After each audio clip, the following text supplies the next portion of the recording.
Et voilà, turarindiriye umushitsi Pacifique Nininahazwe niwe aza kuba ari kumwe natwe uno munsi aza kutuyagira ku ma analyse menshi akunze gukora kuri Facebook. Hanyuma murabizi ko bafise association igira ibintu vyo gukurikirana ama disparition forcée, abantu uza wumva ngo bamunyuruje ntituzi aho yagiye, aramenya ninde yanyuruje umuntu. Kenshi en tout cas Focode iraronka ama information menshi. Nka information deruka kuronka ni umuntu yari yarishe Afsamos parlementaire wa EAC wa East Africa, izina ryiwe aho yavukiye ukuntu yabayeho ninde aheruka no kwica uwishe Afsamos. Donc nk'ivyo bibazo byose abantu nk'aba Pacifique baba babizi, et on va en parler donc ndamubonye Pacifique ngoyo, karibu voilà, good, ndamurongekiye invitation. Voilà, donc mwese karibu cyane, Landry karibu gose, Baco nibe karibu, turarindiriye na Alain Majesté. Voilà, ndamubonye nawe nyene ngenda murungikire micro. Voilà, voici le micro.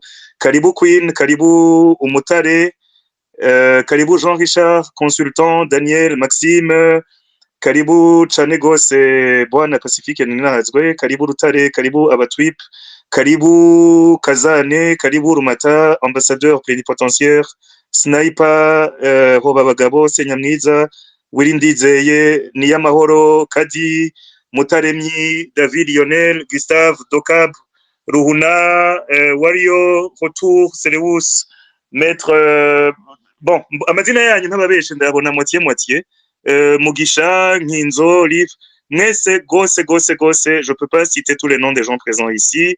Ndabashimiye gose pour votre présence.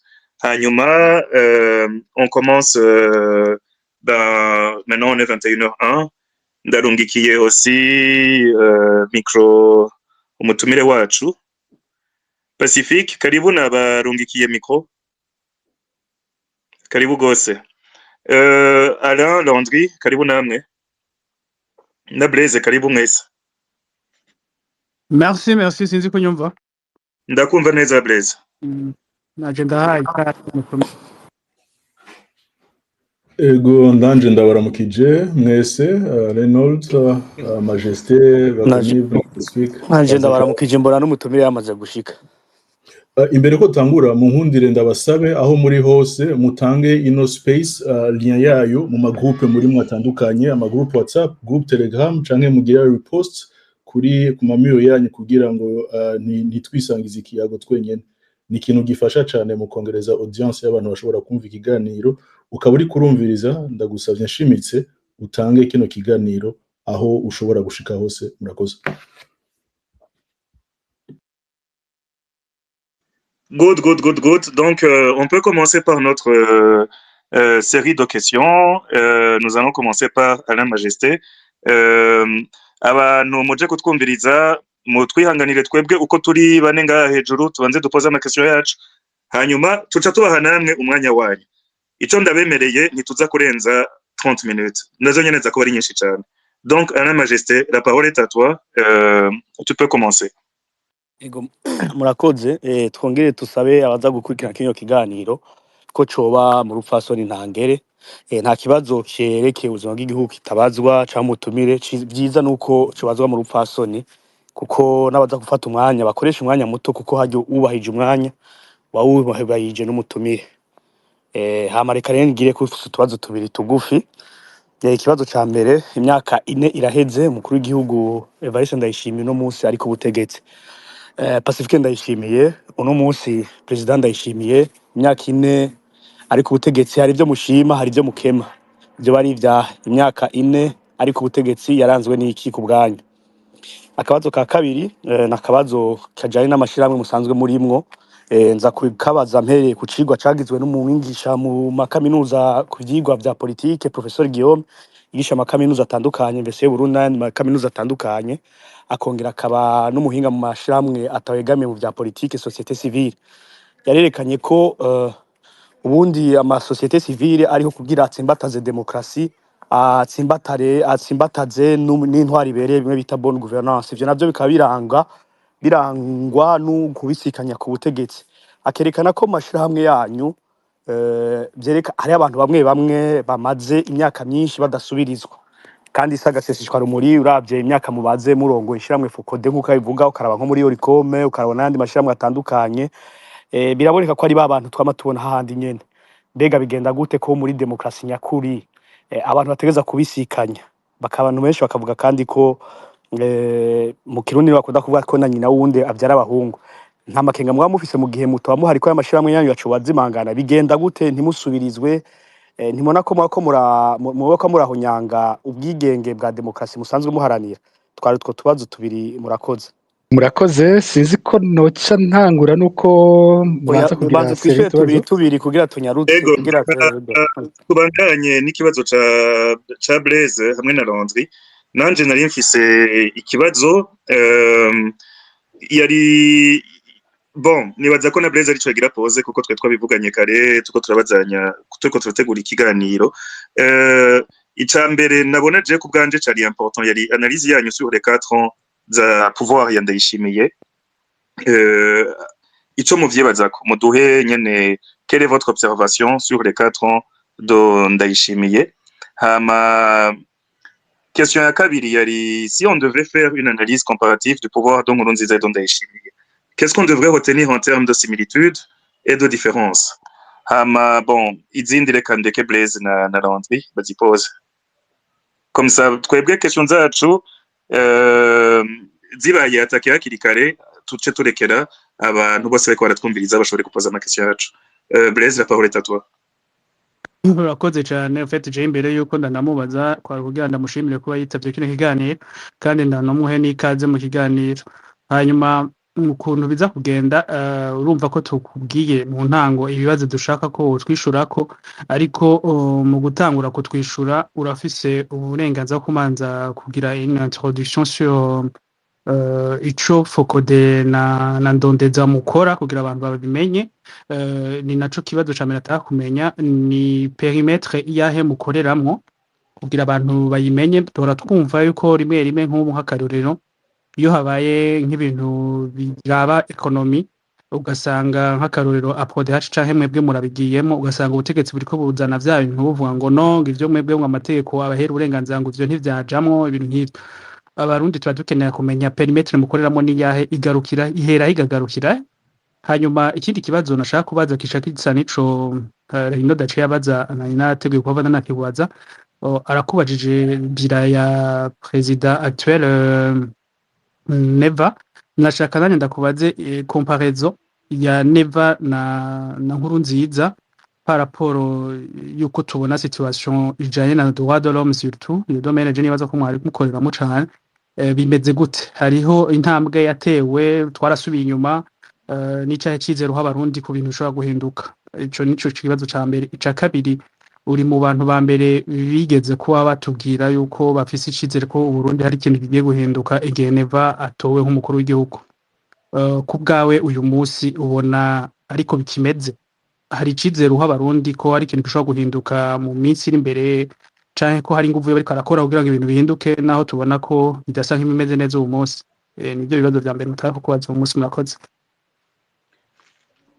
murakoze ubwa mbere nobanza kubaramutsa mwongera nkaramutsa abariko baradukurikira bose muri space nongera ndanabashimira kuba mwampaye kano kanya ngo tuganire bisa nuko ariyo space ya mbere bishitse nkitaba nk'umutumire ntazomenyereye cyane kuzizamwo rero ndabashimiye ku mutumiro mwampaye nkizera ko kano kanya kaza kuba kanya keza ko kuganira duhana twuzuzanya mu bibazo namaze kubazwa reka mpere kuri iki kibazo cyo kwa Blaise kuko aricyo kisaba kwibutsa Focode ivyikora na Ndondeza.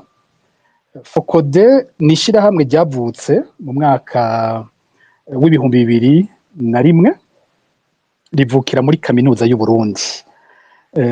Jewe ninjiye muri kaminuza y'u Burundi mu 1998 igihe ndahinjira hari haciye imyaka 3 habereye ubwicanyi bwabaye mu 1995.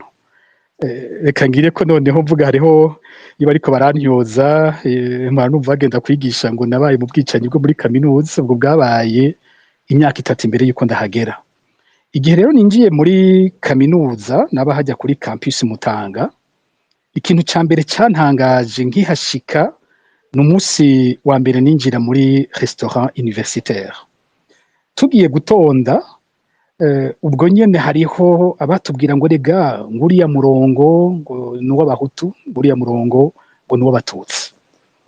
Ntivyaba ari ibintu vyanditse bivuga ngo kirazira kuja hariya cyangwa kirazira kuja hariya, ariko ico caba kirimwo ucumva ko ikintu kimeze uko. Ndumva mbaye shoke igihe numvise ayo majambo. Niho twaca muri jewe navuga nti iki kintu je nzova ngaha carasambutse.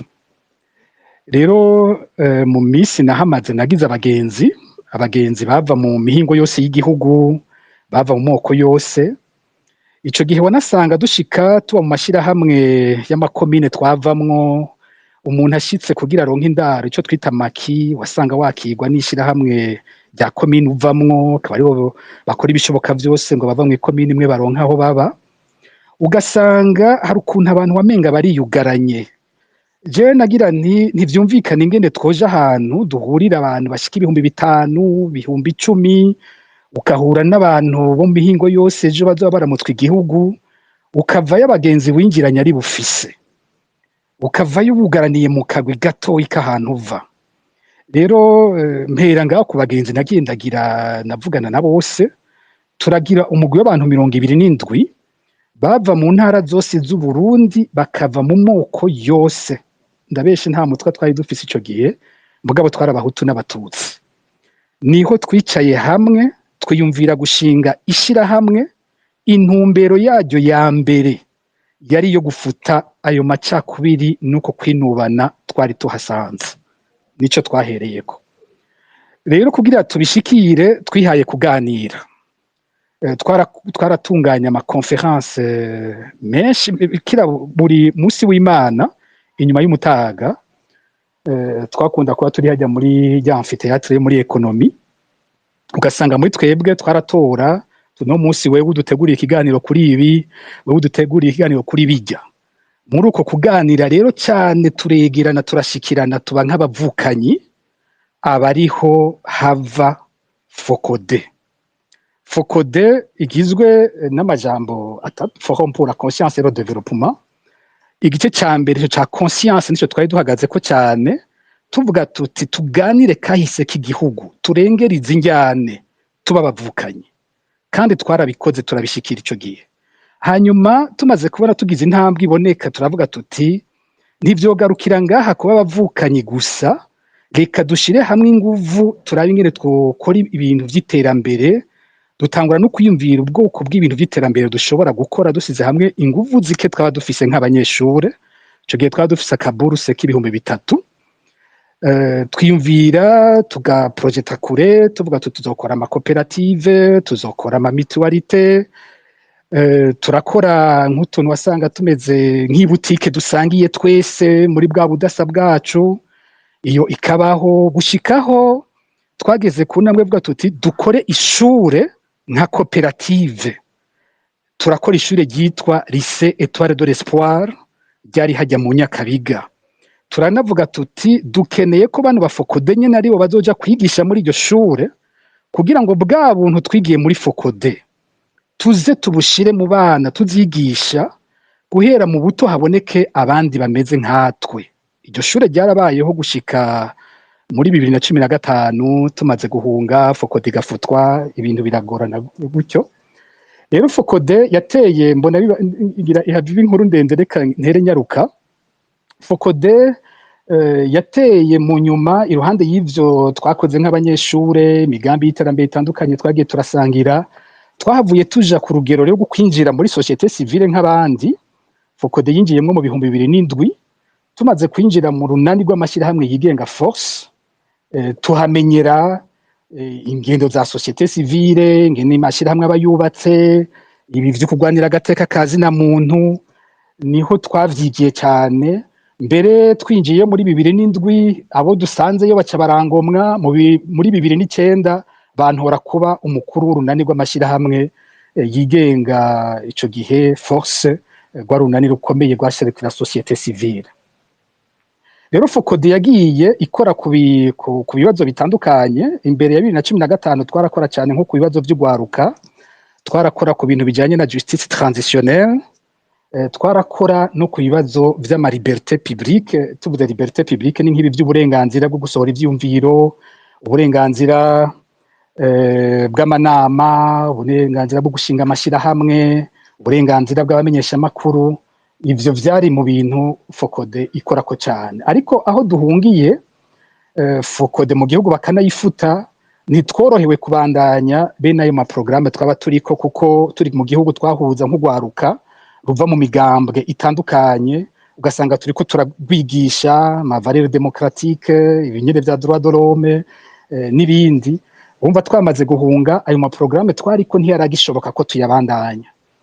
Niho rero haca haza kino kibazo gishasha twabonye atanumwe ariko aragikorako, aho nk'abagiye mu myerekano imiryango yabo yatwandikira ati hariho abantu barafashwe, yafashwe na naka, ariko twaragiye mu busho turamurondera turamubura. Ico gihe haravugwa bicwa, haravugwa abapfungwa, haravugwa abagirirwa torture, ariko dusanga hariho ikintu gishasha mvuga nti thématique itari kwirakogwako, ikintu citwa disparition forcée. Ni ngaho havuye ko muri 2016 mu kwezi kwa kane havutse ico twise campagne ndondeza contre les disparitions forcées au Burundi, ikora cyane cyane ku bibazo by'aba bantu bafatwa n'inzego z'igihugu mu nyuma ntibigere basubira kuboneka iyo bagiye. Mumbagire muti uyu munsi Focode ikora ku biki? Focode irakora cyane kuri kino kintu cy'abantu banyuruzwa bakabugwa irengero, novuga ko ari ngira specificité, ikintu dusa nabisangije gose uyu munsi. Ariko kandi hariho n'ayandi mathématique dukorako. Murumva ko twari dufise ibi bijanye n'ama liberté publique, ico turakibandanya n'ubu, ibintu byose bijanye no kuraba ko uburenganzira bw'abarundi buguma bwubahirijwe. Ivyo tubigumako, turabikorako n'uyu munsi. Uyu mwaka hari thématique twatanguye aho usanga tuvuga cyane abantu twita impahazwa.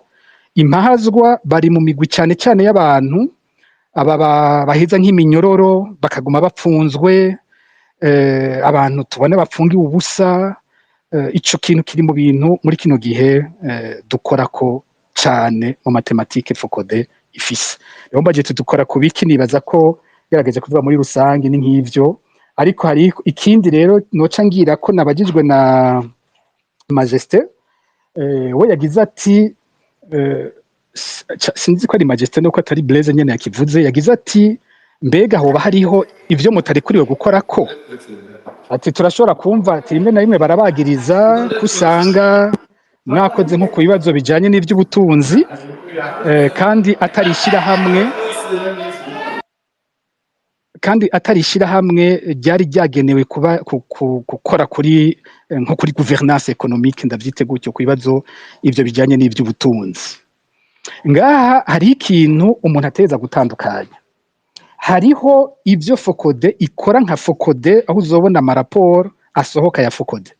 Ntuzobona raporo ya Focode iza kuvuga ku bibazo by'ubutunzi. Ico nta raporo ya Focode isohoka imeze gutyo.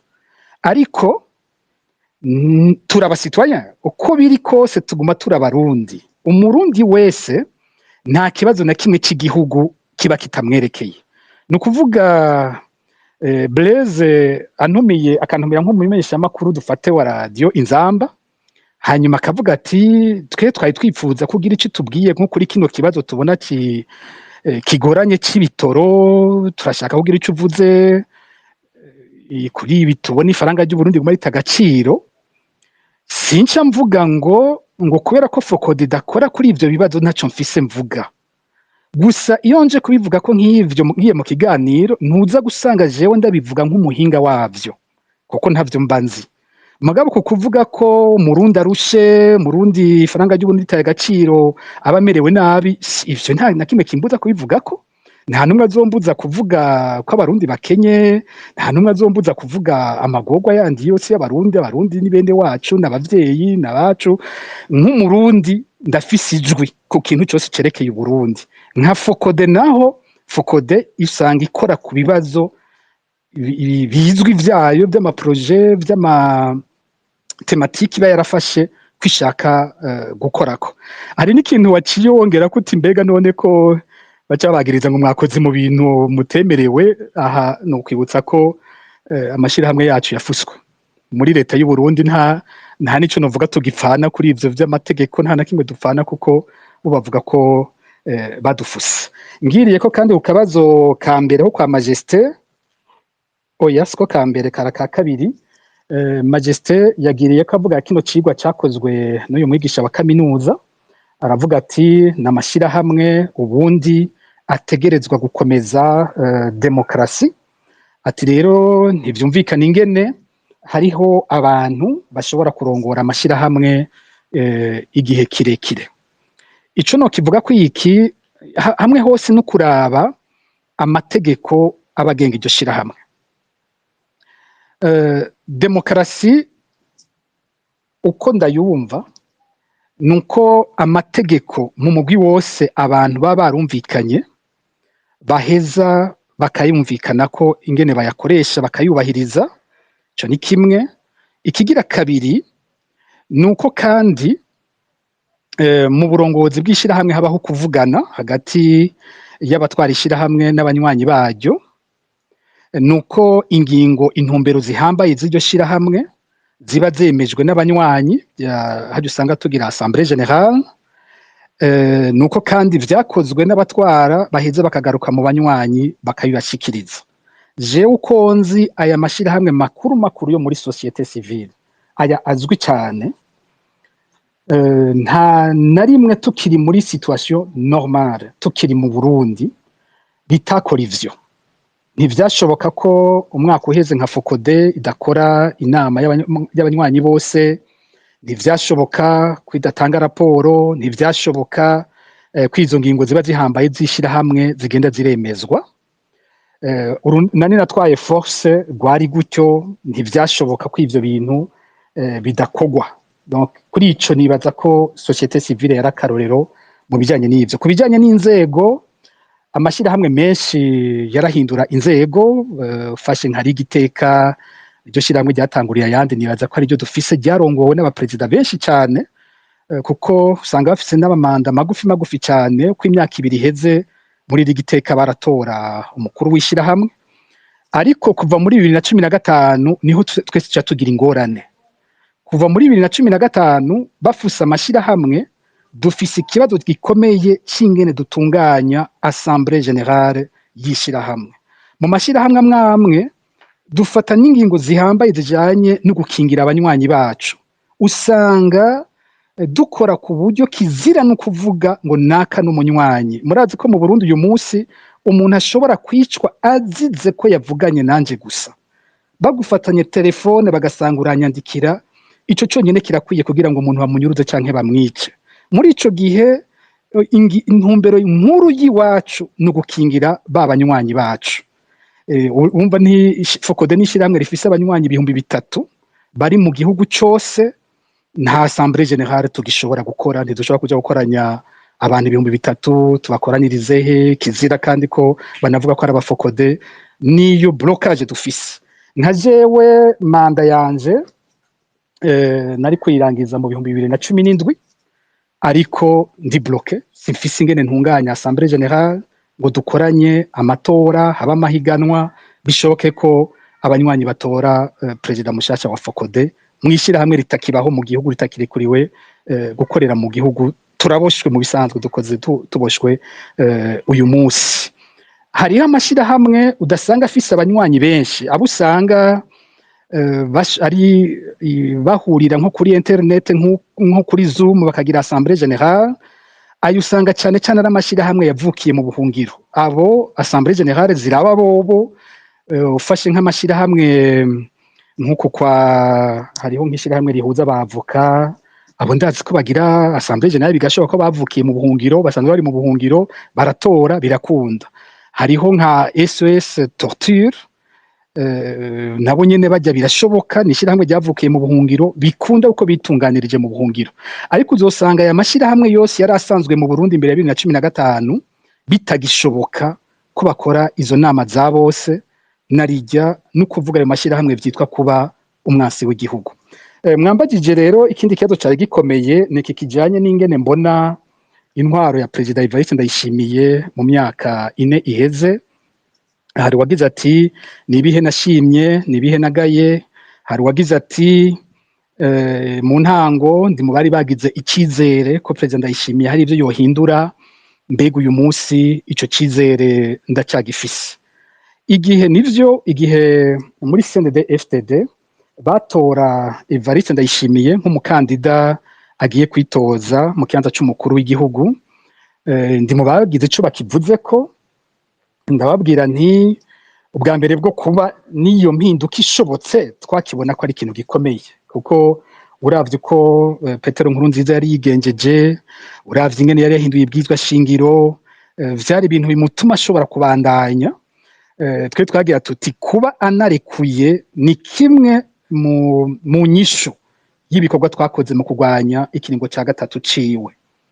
Hanyuma tutuwuje nawe uko tumufise ntitumufise mu mazina yaza imbere mu bakora ivyo kunyuruza abantu, mu bavugwa mu vy'ubusuma bukomeye mu gihugu, ntiyaza imbere.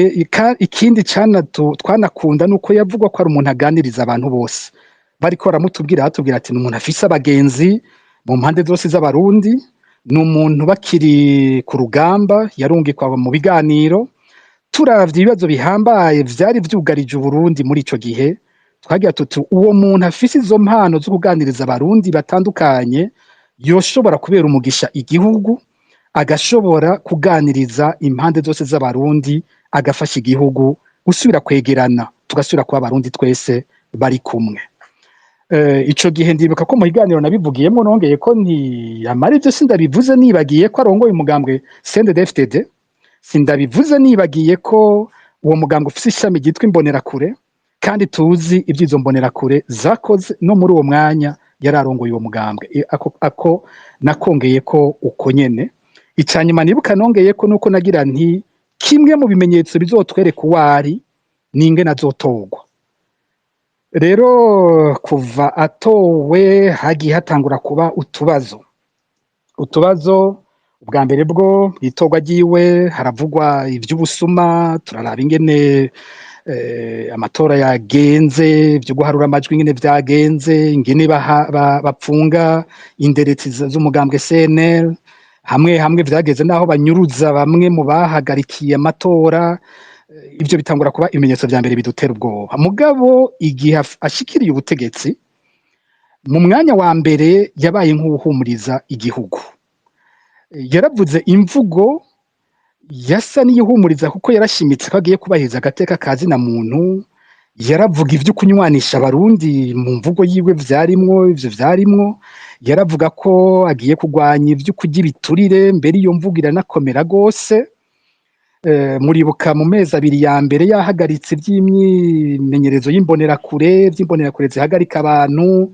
Ndibuka twese dushima ijambo rya Buramatari mushasha wa Kayanza, ariko aravuga ati bino bikorwa vy'umutekano ni ibikorwa vy'abajejwe umutekano, si ibikorwa vy'abasivile na ryari ari umusirikare. Twese turakuba amashi tuti hari ikintu gihindutse, iyi mvugo twari tuyirindiriye twari twarayibuze. Hanyuma nk'ibi vy'abanyuruzwa, twebwe muri Fokode igice ca mbere ca 2020 twari dufise ibitigiri bikomeye cyane by'abantu bari bagiye baranyuruzwa mu mezi 6 ya mbere, ariko afashe ubutegetsi kuva mu kwezi igihe arahiriye gushika mu kwezi kw'icenda ivyo kunyuruza abantu vyasa n'ivyahagaze. Irumva muri umwanya wa mbere twese twaragize tuti kariho ikintu uyu mukuru w'igihugu agiye kutuzanira.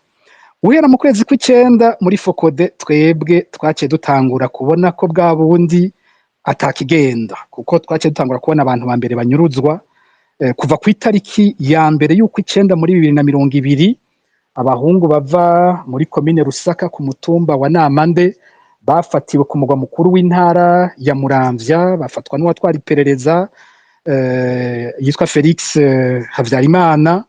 Abo bahungu ntibigera basubira kuboneka, aho tutangura kwa tuti bwa bundi nawe agira abandanye wa murongo. Uko iminsi yahera niko vyateye biduga ivy'ukunyuruza abantu. Kumbure nitwaja ku gice kijanye n'ivy'agatakazi na muntu nyene ngira ngo niho noza gusubira kubishimikako. Ariko uko imyaka yagira agenda 2021 ibintu vyari monogojeho biraba kamaramaza, 2022 birasubira birakoroka, 2023 turasubira kubona ibiharuro bitanguye kuduga buke buke. Uyu mwaka wa 2024 aya mezi 6 atangura uyu mwaka ibiriko biraba twaheruka kubibona muri 2016. Nukuvuga mumbajije muti ikizere nukuri cyaragiye ubu ntacyo tukibona. Icyari kijanye no guhuza abarundi ntacyo tubona. Icyari kijanye no kugarukana umwidegemvyo w'abarundi ntacyo tubona. Amashira hamwe yarugawe kwa kundi nyene nta cyahindutse. Imvugo ntihumuriza, imigambwe ingene ifashwe ntacyo tubona cyahindutse. Nta ntambwe tubona nko kubijanye n'umwidegemvyo w'abarundi. Tugiye mu by'ubutunzi, President Ndayishimiye yaje avuga imvugo ikomeye yo kugwanya abagibiturire, mbere aja ku rugero ko ari we yarasigaye avuga bari ibiturire kurusha na Orikome yaho ribivuga. Hariho ijambo nyene yigeze kwivugira, aravuga ati burya Orikome ntacikora ntacimaze, jewe ndabivuga. Igihe ariko arabivuga byari bisigaye ari byo, niwe yarasigaye avuga amadosiye. Abantu baribuka avuga dosiye imwe ya barrage ya Mpanda, akavuga n'ibitigiri by'amafaranga yariwe, akavuga ati ntanze indwi zibiri kugira ngo ivyo bintu bizobe bihanywe. Yari amajambo y'inguvu atamura atagira ati uyu mukuru w'igihugu turonse ntasanzwe. Mugabo ubonye haciye imyaka ibiri, bimwe yavuze ukabona vyahereye aho. Tukaraba ivy'ubusuma muri kino gihe ingene vyasubiye kwimonogoza, ntaco tubona yahinduye muri ico gisata, ahubwo Burundi bwateye busubira inyuma cyane. Ifaranga ry'u Burundi yaje idolari rivunjwe 3,000, ubu riko ryegereza 7,000. Ni kuvuga ko twatakaje agaciro ku rugero rurenga 100%. Ibijyanye n'imigenderanire y'ibihugu niko yaje igihugu cyugaranye, umukuru w'igihugu yahahora adasohoka, aho twarabonye akarusho. Mugabo icyo abarundi bokura muri ako karusho tujya mu nyuma tukibura, kuko kugenderanira n'abandi byateza kuza kudukomeza mu butunzi, byateza kuzana akarusha mu kugenda abarundi babayeho. Ntabyo turiko turabona. Imigenderanire n'umubanyi u Rwanda bwa mbere biraboneka ko aje by'ukuri hari icagira hindure. None raba tubwiye nimbi baranazugurura mu makungu, twumva abarundi n'abanyarwanda batanguye kuganira neza, ariko ibintu byabaye kuva mu ntango y'ino mwaka byasubije ibuti bimwe byose yari yakoze. Rero je n'ukuri muri rusange sinovuga ngo hari impinduka mbona yatuzaniye, ngo hari ikizere abarundi dufise. Nta jambo ry'ihumure tumwumvana, nta munsi n'umwe avuga ati abana b'u Burundi bose n'abarundi ndipfuza kubabona bari mu gihugu, ndipfuza kubona turi hamwe, ndipfuza kwiza injyane zavutse muri 2015 zihera. Iryo jambo umuntu ari murindira ko akaribura, bikatuma cya cyizere umuntu yibaza ko cyoboneka atakikiriho. Sinzi ko ibibazo byose mwambagije nshoboye kubicako, murandabira ko hari ico noba ntavuze ko. Yego, ahubwo hari kimwe cyane ntibagiye ko ndagira mvuge. Merci. Nanivuze ko atari bwanye kure kuco nari namujejewe. Comparaison na ntuze na guverinoma ya Nkurunziza niyafise niya Neva uyu munsi bimeze gute par rapport ya ibya droit de l'homme? Okay. Nanje reka nongereze ko akabazo ndabona banje gose cyane ko gushimira Pacifique. Abantu baje badusanga ngaha ni benshi, ni 670 nibo jewe mbona ku gicapo canje. Hama ndagushimiye cyane kuko namwe mwese mwaje ngaha ndabashimiye cyane gose. Kuko Pacifique namurondeye arabizi, haheze plus de 3 mois chaque semaine ndamurungikira message, ngira yatevye aravuga ati reno dariko aragorana cyane, reka mfe kumwitaba aze atuvugisha. Ico ni cambere. Donc warutubwiye kuri ivyo Ndayishimiye yatanguye ahuza n'abantu, agahuza na Bakagame, agashika avuga yuko ashaka ko abantu bataha mu nyuma akabivamwo. ejo bundi tukamwumva yagiye ikinshatsa kuvuga ko azokura umuperezida w'umubanyi du moins ko azofasha ngo abajene b'abanyarwanda ngo bakure Kagame au pouvoir. Est-ce que bon ni waheza kwishura nyene ba Blaise jewe ku bwanje wombwira les quatre statements canke les quatre phrases za Ndayishimiye zimaze kugukora ku mutima ukumva uti aha aya nk'umurundi bon zagukoze ko peu importe de manière nziza canke mbi nyene quelles sont les quatre phrases za Ndayishimiye zimaze vraiment kukujegeza. Voilà nivyo hama tuce du procéder dutangure kwakira abantu bashaka gupoza ama question kuko ni benshi cyane. Murakoze. Murakoze. Ku kabazo ntari nishyuye ko mwansabye ko nogereranya intwaro ya Perezida Ndayishimiye n'intwaro ya Perezida Nkurunziza. Ikintu nkunda kubwira abantu bihenda ko iyo hageze kugereranya bino bintu nuko bagereranya impera y'intwaro ya Nkurunziza ikakiza guhura n'intango y'intwaro ya Ndayishimiye. Usanga turiko tugereranya Nkurunziza amaze imyaka 15 ku butegetsi tukamugereranya na Ndayishimiye amaze imyaka 4 ku butegetsi. Ku bwanje umuntu yoshaka kubigereranya neza yofata ibiringo bingana. Nk'ubu tuvuze tuti Ndayishimiye amaze imyaka 4 ku butegetsi, reka tugereranye n'imyaka 4 ya mbere ya Nkurunziza, aho bica byoroha. Nayo Burundi tugiye kumpera usanga bitaba byoroshe, kumbure sinzi ko umuntu yosanga ariko agira byo, kuko nawe ntitumuzi turavye umurinda ariko uyu munsi umuntu akiyumvira ati mu myaka 15 hamwe yobandanya uko tumona ariko aragenda igihugu azoba kigejeje azoba yagihanze. Imyaka 4 ya mbere yabo ingene baza bose baza bafitiwe ikizere kinini n'igihugu. Abantu sinzi ko bibuka Nkurunziza atanguye uko vyari bimeze muri 2005. Abarundi bari baruhijwe n'intwaro ya transition. Abarundi bavuga bati oya bino bintu vy'amagaburanyama, bino bintu tabona neza gutwara uwundi, bino bintu nibihere. Ariko uyu munsi basuye kuraba iyo ndabumvirije usanga bagira bati ahubwo intwaro ya Ndayizeye niyo yagendeka kuri bano bantu bose. Mugabo muri uwo mwanya abantu bibutse uko vyari bimeze, abantu baridoga muri ico gihe ca transition. Nkurunziza aje rero abantu bagira bati haje umukuru w'igihugu akiri muto, haje umukuru w'igihugu atagendeye mu ngendo zindi ntwaro zari zimaze iyo myaka yose vyavugwa.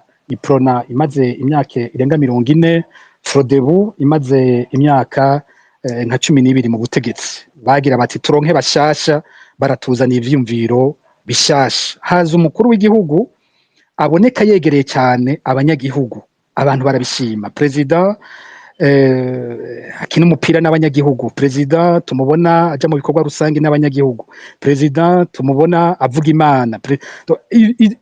Iyo shusho yiwe ya mbere umwanya wa mbere abantu barayikunze, ku buryo n'igihe n'ibintu byabasanga byatanguye kuyangara abantu bagumana ikizere ngo Nkurunziza Murundi yari mwiza yononegwa nabo bakorana. Umwanya umwe yari Rajaba mwononera, uwundi mwanya barabagenero yari Adolphe, yari Bunyoni, ariko Nkurunziza w'ukuri abarundi baza kumubona neza mu kiringo ca gatatu ari wafise inguvu zose, ahubwo bagira bati bwa bundi abo twatuka nibo bagendeka kuri wa muntu. Rero muri iyo myaka 4 ya mbere abantu basa n'abafatanye, abantu intwaro ntiyari intwaro ikumira nkuko tuyibona uyu munsi. Imyidogo ko hari abantu bakumiriwe mu butegetsi ntiyari imeze nkuko bimeze uyu munsi. Niko muri Congress ya CNDD-FDD muri 2006 i Bururi, iyo kongere niyo ya mbere yavuze ko abansi b'umugambwe b'intwaro irabavuga neza ngo ni imigambwe itavuganwa n'ubutegetsi, n'amashirahamwe yigenga, nibimenyesha makuru. Intumbero ifashwe yari ibaye mbi. Muri ico kiringo hariho abantu bagiye baricwa, mugabo kubitigira bito. Ariho wagira ati mu kiringo ca mbere yishe muri iki gifaransa ngo des dizaines, mu kiringo ca kabiri yica des centaines, mu kiringo ca gatatu yica des milliers. Rero ico kiringo iyo myaka yiwe 4 ya mbere twari dufite ibyo twidoga, ariko ntivyari ibintu hamwe iminsi yose uguma wumva abantu banyurujwe bishwe nkuko tuvyumva uyu munsi usanga dushobora kuvuga ngo 2016 bambe na gatandatu 2006 barataye aba FNL mu ruvubu, ugasanga turavuga ngo uwo mwaka harafashwe ba Kadege, harafashwe ba Ndayizeye n'abandi, hanyuma ukagera uti 2007 mbega habaye iki, 2008 ugasanga urashobora kuvuga an evenement mbi yabaranze, 2009 tukavuga tuti barishe Imana irumva,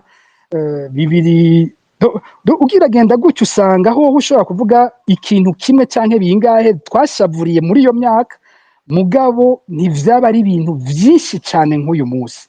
Ariko uyu munsi tugiye kuraba intwaro ya Ndayishimiye no kunyuruza abantu ni ibintu bisigaye biba, je ndavye nko muri uyu mwaka turimwo, ubu nta misi 3 ihera tutumvise umuntu anyurujwe, ugasanga hari uheza akaboneka canke ntiyigera asubira kuboneka, ariko ubu nta misi 3 ishobora guhera tutaronse izina ry'umuntu yanyurujwe ahantu. Ivyo ntivyari bimeze gutyo mu myaka 4 ya mbere ya Nkurunziza. Kwa Ndayishimiye iki cyo gukumirwa kirakomeye gose. Mu myaka 4 ya mbere ya Nkurunziza imigambwe yari ikihari, imigambwe yari muri leta, imigambwe abantu ntibari borohewe cyane, mugabo bari bariho, imigambwe twarayibona yari iriho. Mu myaka 4 ya mbere ya Nkurunziza amashira hamwe yigenga twari turiho, twarakora, ntitwari tworohewe cyane, twaratega ubwoba nk'igihe Imana yumva yishwe byateye bikomera kuri societe civile, ariko twarakora, twariho, ntivyari bimeze nk'uko mu myaka 4 ya Ndayishimiye amashira hamwe yigenga kizira kwaba mu Burundi.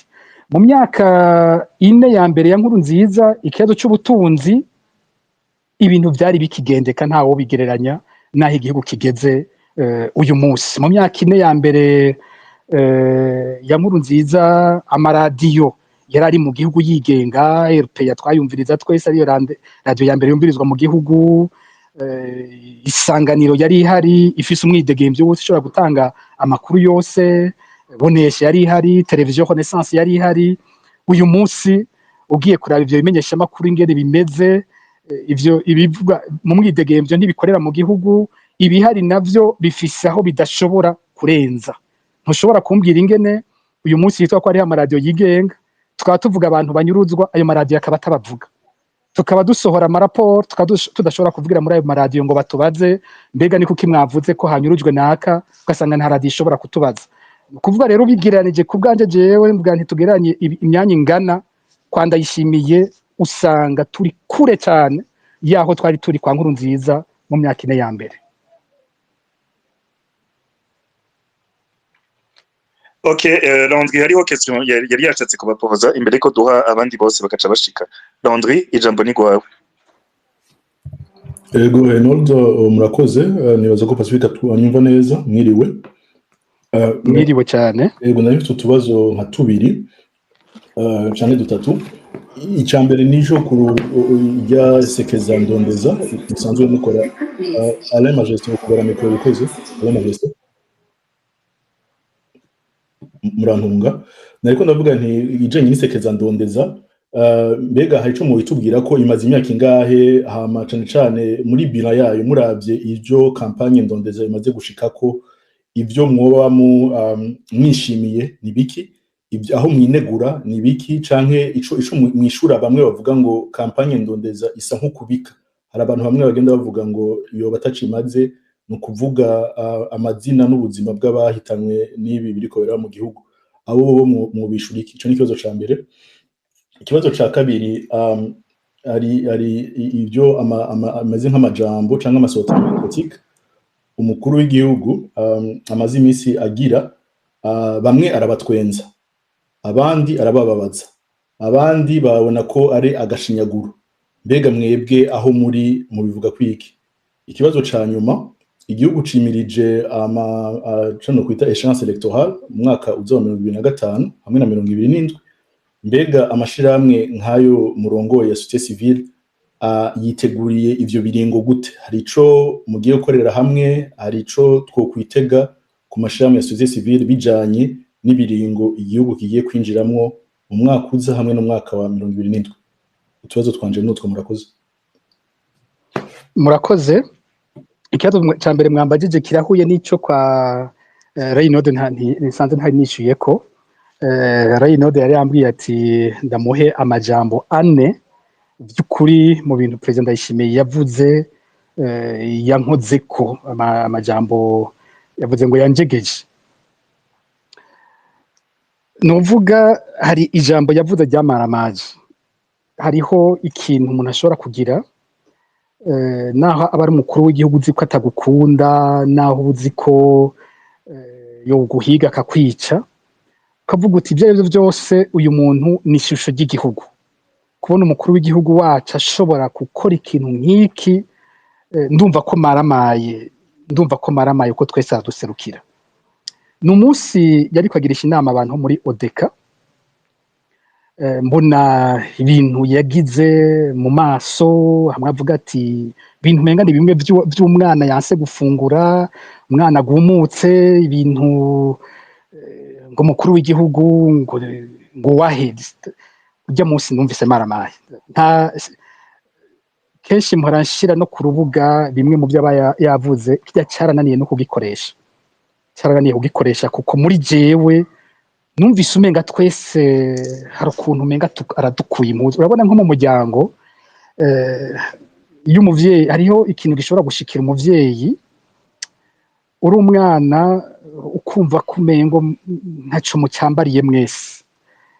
Yaba umuvyeyi umukunda cyangwa utamukunda, mwarashwanye cyangwa mutashwanye, hari ibintu uvuga uti bishino kwifuza ko biba ku muvyeyi wanje. Mukuru w'igihugu si umuvyeyi, ndacibutse mukuru w'igihugu ntabwo ari umuvyeyi, bamwita se barundi bamwe, ariko si umuvyeyi. Umukuru w'igihugu n'umukuru w'igihugu aradukorera. Ntabwo buri imyaka indwi tuzoba duhindura abavyeyi ngo bwa mbere ngo ari papa Nkurunziza ngo ni papa Ndayishimiye. Ivyo sivyo. Umukuru w'igihugu ni umukuru w'igihugu nyene, afise ibanga ryitwa umukuru w'igihugu. Ivyo rero abikoze n'ukuri narumvise maramaye, kandi numva atakindi kirekire no bivugako. Hari ijambo yavuze numva ni ijambo ritangaje cyane, atamukuru w'igihugu n'umwe wundi yo kubahuka kurivuga. Ni igihe muri Kigarama mu mwaka uheze bariko baramubaza iby'ubuzima buzimvye, numva umukuru w'igihugu aravuze ati jewe amastoke aruzuye, aratondeka amatoni afise y'amastoke iwe. Aravuga ko wewe ngo none ngo jewe mwumbaza gute ngo iby'ubuzima buzimvye, ngo ivyo jewe ngo mwumva no bimenya gute?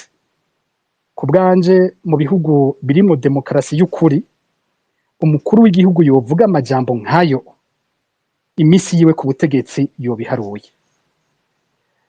Ejo twokumva ejo nka dufate perezida w'Ubufaransa nka Emmanuel Macron agafati ijambo akabwira abafaransa, kuko nabo nyene ibibazo by'ubuzima buzimvye barabifise, akabwira ati ibi muri ko muravuga by'ubuzima buzimvye nukuri jewe bino bibazo muvuga je ntibinyerekeye. Muri Elize ndafise amastoke y'ibifungurwa akwiye, noshobora gufungura imyaka n'imyaka, sinshobora kumenya ibiciro by'ubuzima bw'abafaransa. Ndakubwije ukuri iryo jambo rivuze, bukeye abafaransa bose wamwibarabara, bukeye inama nshingamateka yiwe yomugumukana, bukeye ntiyoronke yasubira guca. Kubona iwacu umukuru w'igihugu ashobora kwigamba ko afise ibifungurwa, ubundi umwami yama afise imfungurwa kanatsindaga ibyacu, ajya amakori y'abarundi bose. Umukuru w'igihugu nta mwami aza kuvuga ngo ni mu ndabe ngo nsa neza, ngo ndavyibushe, ngo ndafungura. Ntibibaho, kuko umwami dusanzwe tubizi kwivya bifise. Ariko ivyo tumuha tubimuha kugira ngo we ntagire inzara, ariko adukize inzara. Ni ukuvuga niho yibagiriye, ntiyibagije ati mbega buriya buri mwaka amakora abarundi batanga kugira mfungure jewe bayatanga kubera iki? Ubundi none ko ari umukozi nk'abandi bakozi ba leta, ko umukuru w'igihugu gikwera iki tuza kumuha intendance, hanyuma iyo intendance ntituje kuyiha umwigisha atwigishiriza abana? Ni kubera iki tumuha intendance ntituyihe abaganga? Ni kubera iki tumuha intendance ntituyihe uwundi mukozi wese wa leta? Nuko we tumufata tuti umwanya wo kubaho wiwe wose twarawuguze, turamuha ibimubeshaho vyose, kandi turanamukuramwo ubwoba bw'ingene azobaho atakiri ku butegetsi. Tumwemerere ko n'umunsi yavuye ku butegetsi tuzoguma tumuha ibimubeshaho vyose, kugira ngo ubwenge bwiwe bwose, inguvu ziwe zose ivyumviro vyiwe vyose bikore ku iterambere ry'abarundi, akore kugira umurundi wese afungure. Ni ukuvuga tumuhebeye amakori yacu kugira ngo akore ku buryo twese tuja turonka ivyo dufungura naho twamuhebeye ivyacu. Rero kwacaza kutwigamba ngo jewe biruzuye, akongera akaca tubwira ko ivyacu atumva ingene vyoba bizimvye ko twogira nkawe, aho nukuri ku bwanje yari yataye umurongo w'umukuru w'igihugu. Iryo niryo novuga jambo rindi ryantangaje cyane mu bintu agenda aravuga. Ahandi ni umukuru w'igihugu nk'uko bivuze uti aravuga bamwe bagatwenga ukamenga ariko aratwenza, binanira kumutora ingene ivyumviro vyiwe biba bipanze, birananira kubitora kuko iyo ariko aravuga mu ijambo rimwe aravuga ikintu n'igihushane caco vyose bikajana mu ijambo atangorane, abashaka bagatwenga mugabo bumvirije neza aravuga ati none ibi bintu vy'uyu muntu ni biki? Umukuru w'igihugu atubwira gute ibintu bitandukanye mu ijambo rimwe. Haravuga ibintu kumbura umuntu yokwibwira ngo gutwenza nyene aje kutubwira ngo ubwato bwa Nowa ngo bwari mu Burundi ngo igihe ngo hatera ngo umwuzurira cyangwa umwuzure, ngo hanyuma ngo ubwo bwato ngo buragenda ngo bukorokera muri Isirayeli, ngo bari baburimwo ngo bacabitiranya inzuzi zo mu Burundi Maragarazi n'izindi bazitiranya na Efrate za hariya, baca bibaza ngo bashitse. Ivyo ni ibintu uti ndagira ngo mu Gifaransa ni qu'est-ce qui se passe, uti no kudutwenza nyene, ni ivyo yemera nyene, ni iki kitagenda hano hantu. Umva aho aravuga tukabura by'ukuri ico yagombye kuvuga. Icyanyuma nuvuga kihora kintangaza ariko nibaza ko kijanye n'akazi yakoze bakiri ku rugamba, ni ingene akoresha imvugo ihindukiza amagorwa, ihindukiza ivyo leta ibitakoze, akaca bishira ku barundi ko ari kosa ry'abarundi. Sinzi ko ngaha abantu batahura neza ico mvuze. Ni ukuvuga nk'ubu habaye ikibazo c'igitoro. Ikibazo c'igitoro aho leta yosiguye ingene biriko biragenda ngo Burundi bwonyene abari bwo buba budafise igitoro muri uyu mwanya, ibihugu byose bidukikuje gushika ku rubibe rwavyo rwa nyuma barafise igitoro. Ugiye muri Kongo n'igihugu amahanga, ku rubibe rw'u Burundi barafise igitoro. Ugiye kuri Tanzania ku rubibe rw'u Burundi barafise igitoro. Ugiye mu Rwanda ku rubibe rw'u Burundi barafise igitoro.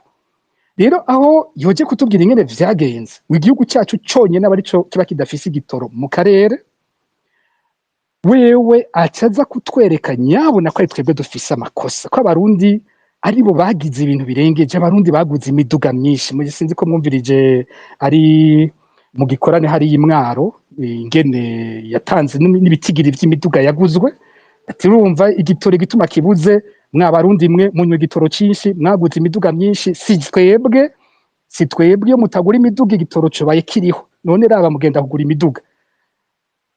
Abantu barakoma amashi bamwumviriza, ariko subiye gashiramwe ubwenge uravuga uti ibi bintu qu'est-ce qu'il raconte, ibi bintu ariko aravuga nibiki? Kuko Uburundi bwa mbere bwo ariko bwaguze imiduga myinshi kurusha ibihugu byose bidukikuje. Twaba twaraguze imiduga kurusha abanyarwanda, twararushije abakongomani n'abatanzania. Ku rundi ruhande mbega iyo miduga yaguzwe yaciye ihabwa igitoro cya gusa, ko igitoro cyose abakinywesha bakigura amafaranga avuyemo akaba yose ajya kurangura ikindi na leta ikaronka n'amakori, ni gute imiduga ibaye myinshi igitoro cyo cyakibura mu gihugu? Kubera atawuba mubaza, kubera avuga nka pasitori cyangwa patiri mu isengero atawumubaza, arabivuga abantu bagakoma amashi, akatubwira ko ibintu bigiye kuba byiza, ibintu bikabirarangiye. Ariko urumva ko ari ibintu bidasiguritse ivyaba ariko aravuga ntaho hantu. Ni gute uzosanga habaye ubukene acabwira abarundi ko ari bo badakora. Ifaranga ry'Uburundi ritaye agaciro, acaja kubwira abantu ati ntimusubire kumbaza ivy'ifaranga itagaciro, ni mwebwe mudakora ngo kugira ngo turonke ibintu byinjiza amafaranga. Iyo mvugo yabo ihindukiza ikosa rya leta ikaza kurita ku bantu, ni mwirabe mwebwe mureke kumbaza ngo sinakoze iki, ahubwo nimwisubireko nimwe mutagikoze. Ni imvugo ndamwumva na kenshi intangaza, ni imvugo twumvanye ejo bundi ombudsman uyu Emero Hantine Kanyana abonye abantu bataronka ibisi zibunguruza avuga ati ikosa ni igiwanyu, kubera iki mugenda gutegera bisi, kubera iki mwabagore mutambara amabubu mukagura ikamba mbiri mugataha n'amaguru. Imvugo yabo ni imwe. Umunyagihugu abuze ibintu igihugu cyategeza kumuha, ikosa ni ry'uwo munyagihugu yabibuze, ntabwo ikosa ari ry'abategetsi bategerezwa gutunganya ibintu kugira ngo abanyagihugu babironke. Yambagije Landry ikibazo kijanye n'ivy'amatora yimirije, uruhara amashyirahamwe yigenga ashobora kugiramwo. Ubundi mu bihe bijanye n'amatora uruhara rw'amashyirahamwe yigenga nuruhe? Uruhara rw'amashyirahamwe yigenga mu bihe bene ivyo, hariho igikorwa bwa mbere cya education citoyenne, kwigisha abanyagihugu ingene amategeko y'amatora bakayamenya, bakamenya ingene batora neza, kubigisha kumenya kuraba imigambi, kubigisha kumenya kumviriza neza ivyo abiyamamaza bavuga ko bihuye n'ivyo abanyagihugu nyene bashaka, no kubigisha bo nyene guformira rero demande, kusohora ivyo bipfuza kugira abanyapolitiki babikorereko mu gukora imigambi yabo. Ico ni igikorwa kimwe. Igikorwa kigira kabiri ni igikorwa kijanye no gukurikirana amatora nyene, l'observation électorale. Ico ngira kirumvikana kino bisigura vyinshi, gushiraho abakurikirana amatora, aba observateur, kuja gukurikirana operation zose zijanye n'amatora, kuva hatangwa amakarata abantu biyandikisha, hagatangwa amakarata, hanyuma hakazoba ibihe byo kwiyamamaza, hakazoba ibihe byo gutora, hakazoba ibihe byo guharura. Ivyo byose nibihe societe civile igiramwo uruhara runini cyane kugira ngo amatora yizegwe. Ikindi kintu novuga gikomeye mu bihe by'amatora kuri societe civile ni ugufasha ko ibiganiro bijanye n'amahiganwa y'ibiganiro bifatiye ku bibazo nyene by'abanyagihugu, bagene enrichir le débat électoral. Societe civile irafise uruhara rukomeye, ni ukuvuga ko muri iyo myanya nka twe turi muri Focode hariho bino bibazo by'abantu banyuruzwa, twategerezwa gukora ku buryo umwe wese mu bitoza nko mu kibanza kanaka agira icyo atubwiye yibaza azokora kijanye no guhagarika ivy'inyuruzwa ry'abantu. Uwundi wese mu gisata barimwo usanga yagize icyo azana. None twebwe tuzofasha iki muri ayo matora yimirije? Iki ni ikibazo kigoye cyane, kiragoye ku mashyirahamwe atari mu gihugu, ku mashyirahamwe leta itacemera ko akorera muri ico gihugu, kiragoye gose ku mashyirahamwe. Umva ntidushobora kuvuga ngo tuzoja gukurikirana ku rubuga les opérations électorales, ntidushobora kuvuga ngo tuzoja kwigisha abanyagihugu mu mitumba, mu ntara, mu makomine, ntidushobora kuvuga ngo tuzinjira gose nko muri ico navuze kwa enrichissement le débat électoral. Biragoye gose, mugabo mu buryo dushoboye, mu byo dushoboye, ndazi neza ko tutazoreka kubikurikirana. Nko mu matora aheruka amashyirahamwe yigenga yarasohoye nk'icyandiko cyerekana ingene iby'agateka kazina muntu byari byifashe mu kiringo cy'amatora. N'ubu nta nkeka ko tuzobikurikirana gose, ingene agateka kazina muntu kubahirizwa muri ivyo bihe. Nta nkeka ko mu byo dushoboye tuzosohora ivyiyumviro twipfuza ko bakorera ko abitoza, tukanagerageza kuraba ivyo bariko baravuga bitoza ko bifashe canke bidafashe, ku rugero dushobora ko, nimba ari gukora ama space, nimba ari gukora ibiganiro. Ndazi neza ko ivyo bitazobura, ariko turi limite kuba turi hanze.